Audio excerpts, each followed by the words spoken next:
عشق رسول واجب نہیں، عشق رسول فرض ہے، اور عشق رسول سے فرض ہی نہیں، عشق رسول فرض عین ہے۔ طبرانی میں حدیث موجود ہے، مولا کائنات زوج بطول شیر خدا مولا علی رضی اللہ تعالیٰ عنہ کو حضور نے کسی کام سے بھیجا۔ مولا علی کام پہ جاتے ہیں، جہاں حضور نے بھیجا وہ کام کر کے واپس آتے ہیں۔ حضور نے عصر کی نماز ادا فرما لی، مولا علی نے عصر نہیں پڑھی۔ یہ وہ مولا علی ہیں جن کی زندگی میں کبھی کوئی نماز قضا نہیں ہوئی۔ اور یاد رکھنا، علی کا ملنگ بھی وہی ہے جس کی زندگی میں کبھی کوئی نماز قضا نہیں ہوتی۔ وہ علی کا ملنگ نہیں ہے کہ ہاتھ میں 36 انگوٹھیاں پہنی ہوں، ویسے دھم دھم حق حق کرتے ہر وقت نظر آ رہے ہوں۔ اب ایک نماز کا وقت ہے تو حضرت جی مجذوب ہے۔ او بھائی، مجذوب کی تعریف جو صوفیاء نے کی ہے وہ یہ ہے کہ اس کو اللہ کے سوا کسی چیز کی ہوش نہیں ہوتی۔ یہ تمہارے حضرت صاحب کہاں سے مجذوب آ گئے جن کو اللہ کے سوا ہر چیز کی ہوش ہے؟ سمجھ آ گئی؟ ویسے باہر کام کی ہوش ہے، دم بھی کرنا یاد ہے، تسبیح بھی بتانا آپ کو یاد ہے، آپ کے حساب کتاب نکالنا بھی آتے ہیں۔ حساب کتاب نکالتے ہوئے مجذوبیت نہیں ہوتی، آپ نذرانہ پیش کرو تو وہ گنتے ہوئے مجذوبیت غائب ہو جاتی ہے، باقی سارے کاموں میں مجذوبیت غائب۔ نماز کا وقت آئے تو سرکار مجذوب بن جاتے ہیں۔ ایسے مجذوبوں کو اہل سنت سے بھی کوئی تعلق نہیں اور اہل تصوف سے بھی کوئی تعلق نہیں کہ دنیا کی ہر دھندے کی ہوش ہے، اللہ کی ہوش نہیں۔ یاد رکھنا، علی کا ملنگ وہی ہے جس کی جبین 5 وقت سجدوں کے نور سے منور نظر آئے۔ سمجھ آ گئی ہے؟ اللہ اکبر۔ تو مولا علی نے ابھی عصر کی نماز نہیں پڑھی، حضور کے پاس واپس حاضر ہوتے ہیں۔ حضور نے فرمایا علی بیٹھو، میں نے آرام کرنا ہے۔ مولا علی بیٹھتے ہیں، حضور کا سر انور علی کی گود میں، حضور آرام فرما رہے ہیں۔ اللہ اکبر، کیا شان ہے میرے مصطفیٰ کی۔ اب حضرت علی کی گود میں حضور کا سر ہے۔ حضرت علی نے نماز عصر ابھی ادا نہیں کی، وقت گزرتا جا رہا ہے، گزرتا جا رہا ہے، یہاں تک کہ سورج غروب ہو جاتا ہے، ظاہراً عصر قضا ہو جاتی ہے۔ اب حضور نے آنکھ مبارک کھولی، فرمایا علی عصر کا کیا ہوا؟ یا رسول اللہ وقت تو نکل گیا۔ حضور اٹھے، حضرت جابر کہتے ہیں ہمارا شمس، دعا کے بھی الفاظ موجود ہیں لیکن طبرانی میں موجود ہے۔ حضرت جابر کہتے ہیں ہمارا شمس، حضور نے خود سورج کو حکم کیا اور حضور کے حکم پہ سورج الٹے قدم پھر آتا ہے۔ حضرت علی نماز پڑھتے ہیں۔ یہ تو بات ہوگی۔ اب جہاں سے میں اپنا نقطہ ثابت کرنا چاہ رہا ہوں، اگر حضرت شریعت کا یہ قانون ہے، فرض اور واجب مقابلے میں آ جائیں تو واجب کو ترک کیا جائے گا، فرض کو ادا کیا جائے گا۔ فجر کا وقت آپ کی آخری 2-3 منٹ میں آنکھ کھلی ہے، آپ نے وضو کر لیا، 2 منٹ باقی ہے، اب قضا ہو رہی ہے نماز، آپ کیا کریں گے کہ سنت ابھی پڑھ لیتا ہوں، فرض بعد میں پڑھ لوں گا؟ نہیں، اس وقت آپ فرض ادا کریں گے۔ جب بھی فرض اور واجب مقابلے میں آ جائے گا، اب واجب کو ترک کریں گے اور فرض کو ادا کریں گے۔ ہمیشہ اعلیٰ کے لیے ادنا کو ترک کیا جائے گا، کبھی ادنا کے لیے اعلیٰ کو ترک نہیں کیا جائے گا۔ آپ سمجھ گئے؟ یہ شریعت کا قانون ہے، علماء سے پوچھ لیں، علماء بیٹھے ہیں کہ جب بھی فرض اور واجب مقابلے میں آئیں گے، واجب ترک کیا جائے گا اور فرض کو ادا کیا جائے گا۔ کیا باب المدینۃ العلم کو شریعت کا یہ مسئلہ نہیں پتا تھا؟ کیا مولا علی کو شریعت کا یہ مسئلہ نہیں پتا تھا کہ جب فرض اور واجب مقابلے میں آئیں تو واجب کو چھوڑ دو اور فرض کو ادا کرو؟ جو لوگ کہتے ہیں کہ عشق رسول صرف واجب ہے، بڑے ادب سے میں یہ سوال کرنا چاہتا ہوں، کیا حضرت علی کو نہیں پتا تھا کہ عشق رسول واجب ہے، فرض نہیں؟ اگر عشق رسول واجب ہی تھا تو نماز تو فرض تھی نا۔ مولا علی کو چاہیے تھا ادب سے عرض کرتے یا رسول اللہ اٹھئے، میں نے نماز نہیں پڑھی، میں نماز پڑھ لوں پھر آپ دوبارہ آرام فرما لیجیے گا۔ مولا علی نے حضور کو نہیں اٹھایا، یہ عشق رسول تھا۔ جو سورج غروب ہو گیا وہ نماز تھی، نماز فرض تھا۔ اگر عشق رسول واجب تھا پھر تو یہ واجب اور فرض مقابلے میں آئے تھے نا، واجب کو ترک کرنا چاہیے تھا، فرض کو ادا کرنا چاہیے تھا۔ مولا علی نے کہا سورج ایک بار نہیں 100 بار نکل کے 100 بار ڈوب جا، آج علی حضور کو نہیں اٹھائے گا۔ آج تو چلنے حجہ کمال پہ ہے، آج تو مصطفیٰ کا چہرہ علی کی گود میں ہے۔ کبھی بازار کی آنکھیں دیکھ رہا ہے، کبھی علم نشرہ کا سینہ دیکھ رہا ہے، کبھی یاسی کا دلدال دیکھ رہا ہے۔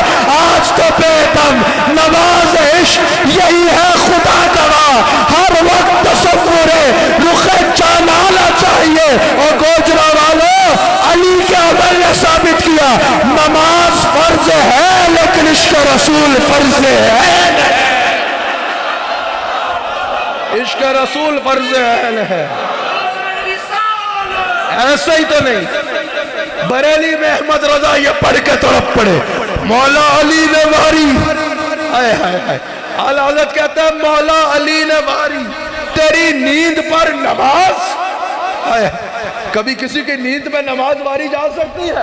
لیکن اعلیٰ حضرت کہہ رہے ہیں, امام اہل سنت کہہ رہے ہیں مولا علی نے واری یا رسول اللہ تیری نیند پہ نماز, وہ بھی اثر جو اعلیٰ خطر کی ہے. کسی نے پوچھا احمد رضا اس سے ثابت کیا ہو رہا ہے؟ کہا ثابت ہوا کہ جملہ فرائض فرو ہے, اصل الاصول بندگی استاد جوہر کی ہے. اصل الاصول بندگی استاد جوہر کی ہے. عشق رسول فرض عین ہے. قل ان کنتم تحبون اللہ فاتبعونی. میرے حبیب علیہ السلام جو مجھ سے محبت کرنا چاہتا ہے آپ کی اتباع کرے, آپ سے محبت کرے. اور محبت کا رستہ اللہ نے کیا بتایا؟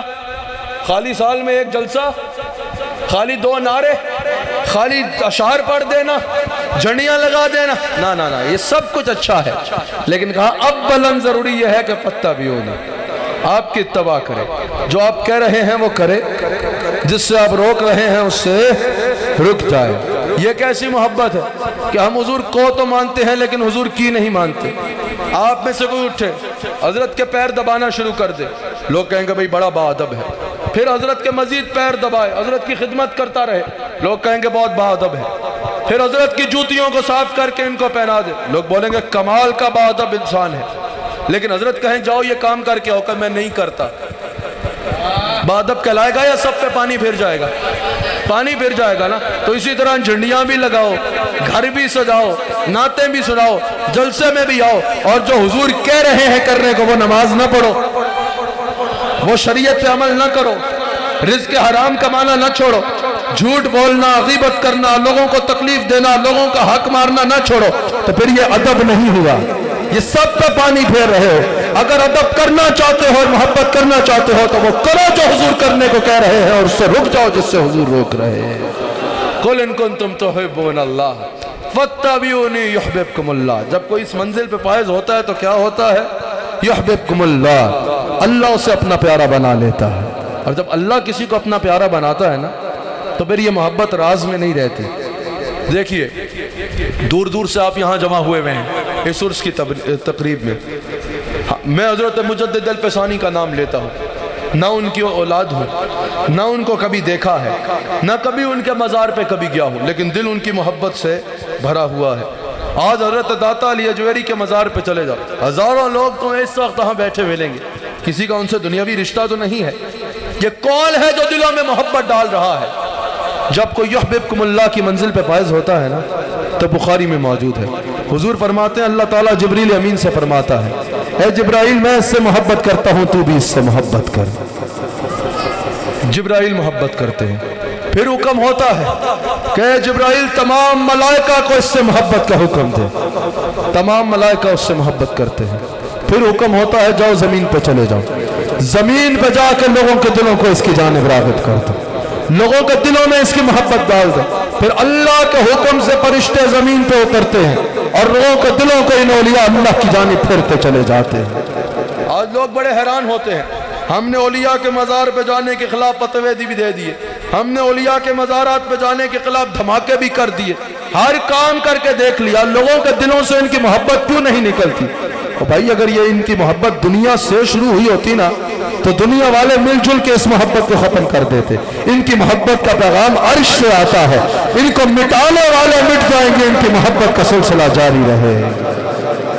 اب کوئی پوچھے بھائی ان مجالس میں آ جاتے ہو, اللہ کا ذکر کرو, حضور کا ذکر کر رہے ہو, یہ تو سمجھ لگ رہی ہے, ان ولیوں کا ذکر کیوں کر رہے ہو؟ تو تم نے قرآن نہیں پڑھا. اللہ فرماتا ہے فَاذْكُرُونِي أَذْكُرْكُمْ, تو میرا ذکر کر میں تیرا ذکر کروں گا. ان بزرگان دین نے ساری زندگی اللہ کا ذکر کیا, اب اللہ زمین پہ ان کا ذکر کرا رہا ہے. ایسے ہی تو نہیں علامہ اقبال جیسا شخص ہمارے شیخ حضرت مجدد الفسانی کے بارگاہ میں جاتا اور کہتا حاضر ہوا ہوں شیخ مجدد کی لاحت پر, وہ خاک ہے زیر فلک مت لائے انوار, اس خاک کے ذروں سے ہے شرمندہ ستارے, اس خاک میں پوشیدہ ہے وہ صاحب اسرار, گردن نہ جھکی جس کی جہانگیر کے آگے, گردن نہ جھکی جس کی جہانگیر کے آگے, جب جہانگیر کے دربار میں اکبر کے سامنے وہ گردن جھکانے کی کوشش کر رہے تھے نا جہانگیر کے آگے، شیخ مجدد کی گردن جھک نہیں رہی تھی۔ اس نے کہا سجدہ کرو، شیخ مجدد نے کہا سجدہ نہیں کرتا۔ اس نے کہا میرا حکم ہے سجدہ کرو، شیخ مجدد نے کہا اللہ کے حکم کے آگے تیرے حکم کی کوئی حیثیت نہیں ہے۔ اس نے کہا احمد سرہندی کا سر پکڑ کے جھکاؤ، اس کے پہلوان سر جھکا رہے ہیں، ان کے ہاتھ تو تھک رہے ہیں لیکن میرے مجدد کا سر نہیں جھک رہا۔ میرے مجدد کو سانس پہلا نا وہ سر جھکا رہے ہیں، مجدد کا سر جھک نہیں رہا، سانس پورا۔ علامہ اقبال کہتا ہے وہ گردن نہ جھکی جس کی جہانگیر کے آگے ہے، جس کے نفس سے گرم، یہ نفس سے گرم ہوتا ہے۔ سانس پھول رہا تھا نا، سانس جھک، سر جھک نہیں رہا تھا۔ علامہ اقبال کہتا ہے یہ جو پھولا ہوا سانس ہے نا، یہ صرف مجدد الفسانی کا سانس نہیں ہے۔ گردن نہ جھکی جس کی جہانگیر کے آگے ہے، جس کے نفس سے گرم سہی گرمی احرار وہ ہند میں ہے۔ سرمایہ ملت کا نگہباں اللہ نے کیا جس کو بربط خبردار۔ اللہ اکبر۔ جب کوئی اس منزل پہ فائز ہوتا ہے، جب کوئی اس رتبے پہ فائز ہوتا ہے تو پھر اللہ اس سے محبت کرتا ہے، اللہ اس کو اپنا پیارا بنا لیتا ہے۔ اور یاد رکھنا، اللہ جس کو اپنا پیارا بنا لیتا ہے پھر اس کی محبت کو اللہ عام کرتا ہے۔ آپ حضرت کو دیکھ لو، اس دور دراز علاقے میں آپ جمع ہوئے ہو، آپ حضرت داتا علی حجویری کو دیکھ لو، امام ربانی مجدد الفسانی کو دیکھ لو، حضرت غوث اعظم رضی اللہ تعالیٰ عنہ کو دیکھ لو، ان بزرگان دین کو دیکھ لو۔ آج ان کو دنیا سے گئے سینکڑوں ہزاروں سال گزر گئے ہیں لیکن دنیا میں ان سے محبت کا سلسلہ باقی ہے، ان کی عقیدت کا سلسلہ باقی ہے۔ لوگ اپنے خونی رشتوں سے اتنا پیار نہیں کرتے جتنا ان اللہ والوں سے کرتے ہیں۔ تو بھائی کوئی تو ہے نا جو یہ محبت دلوں میں ڈال رہا ہے، کوئی تو ہے نا جو دلوں کو ان کی جانب پھیر رہا ہے، کوئی تو ہے نا جو جنہوں نے دیکھا بھی نہیں ان کو، ان کے دلوں میں ان کی محبت کو زندہ رکھے ہوئے ہے۔ وہ اللہ ہے، وہ اللہ ہے جو ان کی محبت کو دلوں میں زندہ رکھے ہوئے ہے۔ اور یاد رکھنا، ان لوگوں، ان حضرات بندگان خدا کی محبت تا صبح قیامت دنیا میں باقی رہے گی، کیونکہ یہ وہ ہے کہ جو اللہ کے ولی ہوتے ہیں اور اللہ ان کا ولی ہوتا ہے۔ اللہ تعالی ہم سب کو ان بزرگان دین کی بارگاہ میں محبت اور عقیدت کے رشتے قائم رکھنے کی توفیق عطا فرمائے۔ اللہ تعالی ہمیں ان کے فیضان سے استفادہ کرنے کی توفیق عطا فرمائے۔ اللہ تعالی ان خانقاہوں کو، اس خانقاہ کو، اس درگاہ کو تا صبح قیامت آباد رکھے۔ حضرت ماشاءاللہ بہت خوبصورت شخصیت ہے، اللہ تعالی حضرت کو مزید برکت عطا فرمائے، مزید رحمت سے نوازے، اور اللہ تعالی حضرت کے فیضان میں مزید وسعتیں اور برکتیں عطا فرمائے، اور صاحب عرس کو بلندی درجات عطا فرمائے، اور صاحب عرس کے فیضان سے عالم کو استفادہ کرنے کی توفیق عطا فرمائے۔ حضرت کہہ رہے ہیں دو اشعار اور پڑھ دیں تو ٹھیک ہے، میں پڑھ دیتا ہوں، آپ حضرات میرے ساتھ مل کے پڑھ لیجئے۔ وہ جس کے لیے محفل کونین سجی ہے، اب بیٹھ جائیں نا، وہ جس کے لیے محفل کونین سجی ہے، فردوس بری جس کے وسیلے سے بلی ہے، وہ ہاشمی مکی مدنی عربی ہے، وہ ہاشمی مکی مدنی عربی ہے۔ ایک بار سب کہو، وہ میرا نبی میرا نبی میرا نبی ہے، وہ میرا نبی میرا نبی میرا نبی ہے، وہ میرا نبی میرا نبی میرا نبی ہے، وہ میرا نبی میرا نبی میرا نبی ہے۔ احمد ہے محمد ہے وہی ختم رسول ہے، تاجدار ختم نبوت۔ احمد ہے محمد ہے وہی ختم رسول ہے، مخدوم مربی ہے وہی والی کل ہے، وہ جس پہ نظر سارے زمانے کی لگی ہے، وہ جس پہ نظر سارے زمانے کی لگی ہے، وہ جس پہ نظر سارے زمانے کی لگی ہے، وہ میرا نبی میرا نبی میرا نبی ہے، وہ میرا نبی میرا نبی میرا نبی ہے. اللہ تعالیٰ اس خان